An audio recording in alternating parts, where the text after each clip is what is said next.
हम राजस्थान के दो प्रमुख भौतिक प्रदेशों के बारे में अध्ययन कर चुके थे। तीसरा प्रमुख भौतिक प्रदेश आता है पूर्वी मैदान, जो कि संपूर्ण राज्य के 23.3% क्षेत्रफल पर फैला हुआ है।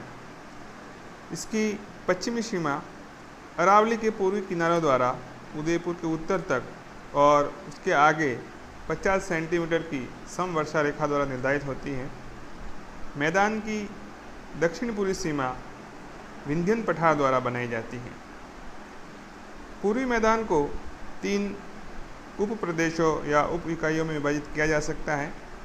पहला है चंबल बेसिन, दूसरा बनास बेसिन, तीसरा मध्य माही बेसिन अथवा वागड़ क्षेत्र। कुछ पुस्तकों में बाणगंगा बेसिन भी दिया हुआ है, परंतु अधिकांश पुस्तकों में यह बनास बेसिन के साथ ही सम्मिलित कर लिया जाता है। अब हम देखते हैं सबसे पहले चंबल बेसिन। राज्य में चंबल घाटी की स्थलाकृति पहाड़ियों और पठारों से निर्मित है। इसकी संपूर्ण घाटी में नवीन कांपीय जमाव पाए जाते हैं। इस बेसिन में बाढ़ के मैदान, नदी कगार, बीहड़ आदि स्थलाकृतियाँ पाई जाती हैं। कोटा, बूंदी, टोंक, सवाई माधोपुर और धौलपुर जिलों में बीहड़ों की काफ़ी ज़्यादा तादाद पाई जाती है, जो कि लगभग 4,500 स्क्वायर किलोमीटर का क्षेत्रफल लिए हुए हैं। सबसे महत्वपूर्ण चंबल बीहड़ पट्टी है, जो 480 किलोमीटर लंबाई में कोटा से बारा तक विस्तृत है।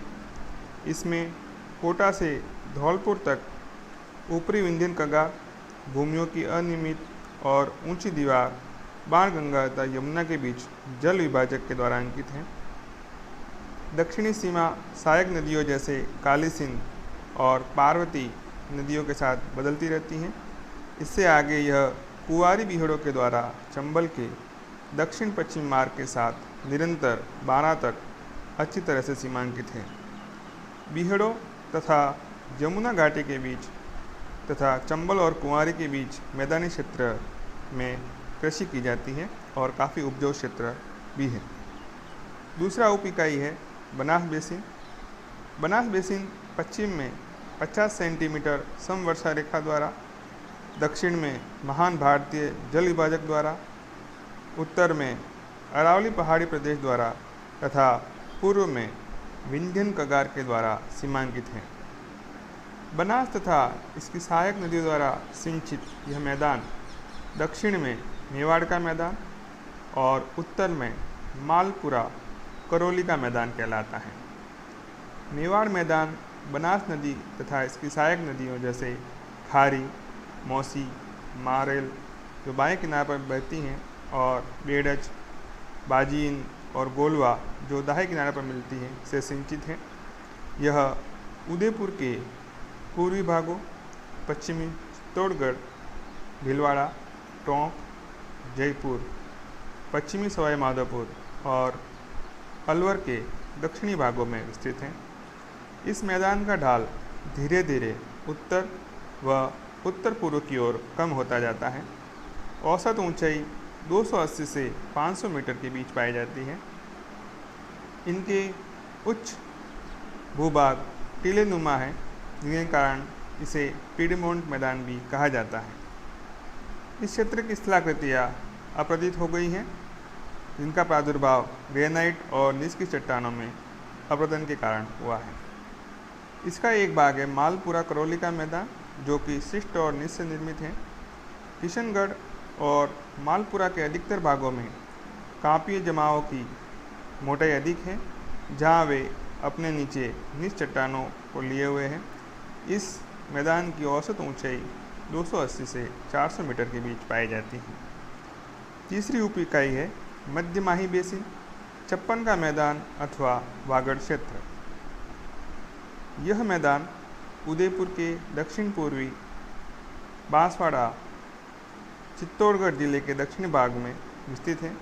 यह क्षेत्र माही नदी की सहायक नदियों से सिंचित है। औसत ऊंचाई 200 से 400 मीटर के बीच पाई जाती है। मध्य माही बेसिन में मेवाड़ के उत्तरी मैदान की अपेक्षा भू आकृतियाँ अधिक विषमता लिए हुए हैं। दक्षिण में स्थित क्षेत्र काफ़ी गहरा और कटाफटा है। यह क्षेत्र अधिक गहराई तक विच्छेदित होने के कारण इसे स्थानीय भाषा में बागड़ के नाम से जाना जाता है। बागड़ में बांसवाड़ा व डूंगरपुर के पहाड़ी भूभाग तथा विच्छेदित मैदान को सम्मिलित किया जाता है। प्रतापगढ़ और बांसवाड़ा के बीच के भाग में 56 गांवों या 56 नालों का समूह पाया जाता है, जिसे 56 के मैदान के नाम से जाना जाता है। तो ये था आपका पूर्वी मैदान भौतिक प्रदेश। अगला और आखिरी जो प्रमुख भौतिक प्रदेश है वो है आपका दक्षिण पूर्वी पठार या हाड़ौती का पठार। यह पठार मेवाड़ मैदान के दक्षिण पूर्व में चंबल नदी के सहारे पूर्वी भाग में विस्तृत है और राजस्थान के 9.6% भूभाग पर अवस्थित है। यह उत्तर पश्चिम में अरावली के महान सीमा भ्रंश द्वारा सीमांकित है और राजस्थान की सीमा के पार तक फैला हुआ है। हाड़ौती पठार के अंतर्गत ऊपरमाल का पठार और मेवाड़ का पठार, जिसमें झालावाड़ से बूंदी, कोटा, चित्तौड़, भीलवाड़ा और बांसवाड़ा के कुछ भाग सम्मिलित हैं। यह पठारी भाग आगे चलकर मालवा के पठार में मिल जाता है। इस क्षेत्र का अधिकांश भाग चंबल नदी तथा उसकी सहायक नदियों कालीसिंध, परवन और पार्वती के द्वारा सिंचित है। कृषि की दृष्टि से यह राजस्थान का काफ़ी महत्वपूर्ण भाग है। इसका ढाल दक्षिण से उत्तर की ओर क्रमशः है। इसे भी 2 लघु इकाइयों में बांटा जा सकता है। पहली है विंध्यन कगार भूमि और दूसरी है दक्कन लावा पठार। विंध्यन कगार भूमि बड़े बड़े बलुआ पत्थरों से निर्मित है, जो स्लेटी पत्थरों के द्वारा पृथक दिखाई देती है। कगारों का मुख बनास और चंबल के बीच दक्षिण पूर्व दिशा की ओर है तथा बुंदेलखंड में पूर्व की ओर फैले हुए हैं। उत्तर पश्चिम में चंबल के बाएं किनारे पर तीव्र ढाल वाले कगार दिखाई देते हैं। तत्पश्चात एक कगार खंड स्थित है जो धौलपुर और करौली के बीच फैला हुआ है। औसत ऊंचाई 350 मीटर से 550 मीटर के बीच पाई जाती है। दूसरी लघु इकाई है दक्कन लावा पठार। मध्य प्रदेश के विंध्यन पठार के पश्चिमी भाग 3 संकेंद्रीय कगारों के रूप में विस्तृत है। यह 3 संकेंद्रीय कगार 3 प्रमुख बलुआ पत्थरों की परिव्यक्त शिलाओं के बीच में स्लेटी पत्थर के रूप में मिलते हैं। दक्षिण पूर्वी राजस्थान की यह भौतिक इकाई ऊपरमाल के नाम से जानी जाती है।